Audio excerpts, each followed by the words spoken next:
আইপিএলে চেন্নাই সুপার কিংসের হয়ে খেলেছিলেন মুস্তাফিজুর রহমান। দলটার হয়ে সে আসরে সেরা পারফরম্যান্সের তালিকায় ছিলেন বাঁহাতি এই পেসার। তবে আসন্ন আসর শুরুর আগেই মুস্তাফিজকে ছেড়ে দিচ্ছে চেন্নাই সুপার কিংস।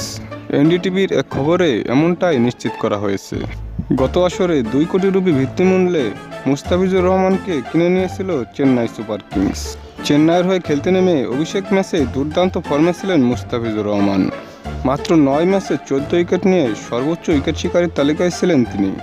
আসর শেষ করার সময়ও যৌথভাবে সর্বোচ্চ উইকেট শিকারীর তালিকায় ছিলেন মুস্তাফিজুর রহমান। তবে আসন্ন আসরে মুস্তাফিজুর রহমানকে আর ধরে রাখতে চায় না চেন্নাই সুপার কিংস। আসর শুরুর আগেই নিলামের আগেই মুস্তাফিজুর রহমানকে ছেড়ে দিয়েছে চেন্নাই সুপার কিংস। এখন দেখার বিষয় আগামী আইপিএলে কোন দলের হয়ে খেলতে নামে বাংলাদেশের এই পেসার। দর্শক, চেন্নাই সুপার কিংসের মুস্তাফিজুর রহমানকে এভাবে ছেড়ে দেওয়ার বিষয়টিকে আপনারা কীভাবে দেখছেন অবশ্যই তা কমেন্টে জানিয়ে দিন।